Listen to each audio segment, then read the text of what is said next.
E aí, gente, o que é que acontece?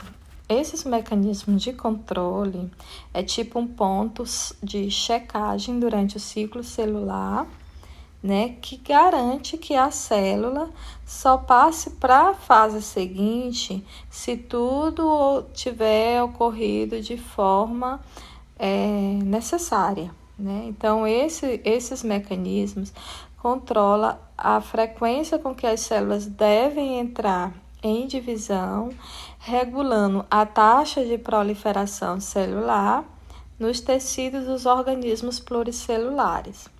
A manutenção apropriada no número de células em um tecido requer o quê? Um equilíbrio entre o surgimento de novas células e a eliminação de células pré-existentes.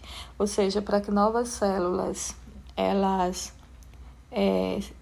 possam surgir, outras células vão morrer, né? Para quê? Para que haja a regulação do número de células do organismo pluricelular. Então, existem as células se originando e muitas células mortas, não é isso?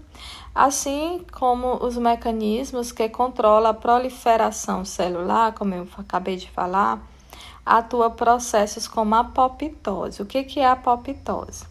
Eu vou mostrar aqui para vocês o processo de apoptose. Olha só para esse esquema aqui.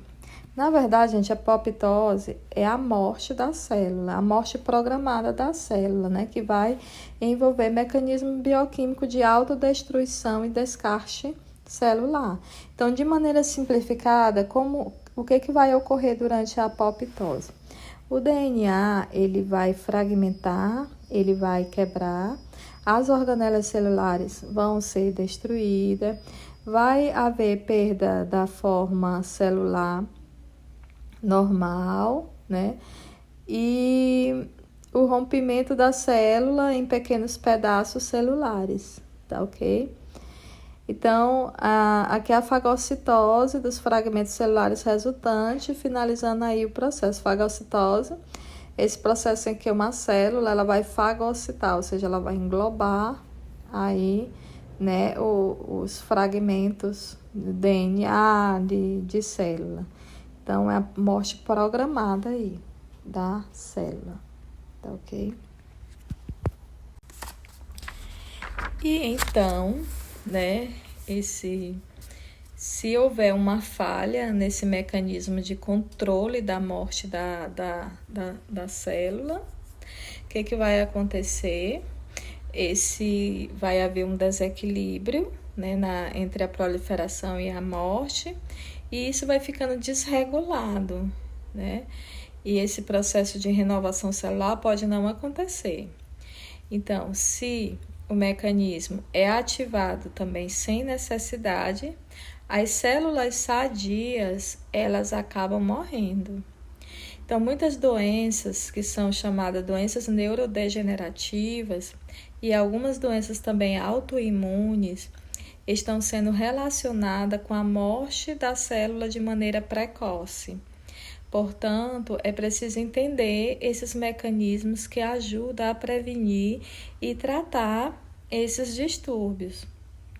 Quando ocorre a inibição do mecanismo de apoptose, o que vai acontecer? Algumas células que deveriam ser eliminadas, elas podem continuar vivas e se reproduzindo. Aí, nesse caso, vai haver a formação de tumores, que é o câncer, né, gente? O câncer é uma doença com componentes genéticos, ou seja, o câncer ele pode ser tanto genético como pode ser ambiental, e justamente é caracterizado pela falha nos mecanismos de controle da proliferação celular. Então, vai haver o que? A formação de tumores, né, malignos em diversos tipos de tecido ou órgão. Pode ter câncer em qualquer tecido ou órgão, né? As células cancerígenas, cancerosas, elas diferem das células normais, das suas células vizinhas, porque elas ficam se multiplicando rapidamente, né? E ela tem a facilidade de invadir outros tecidos, porque ela tem a taxa metabólica muito ativa, então ela é anormal,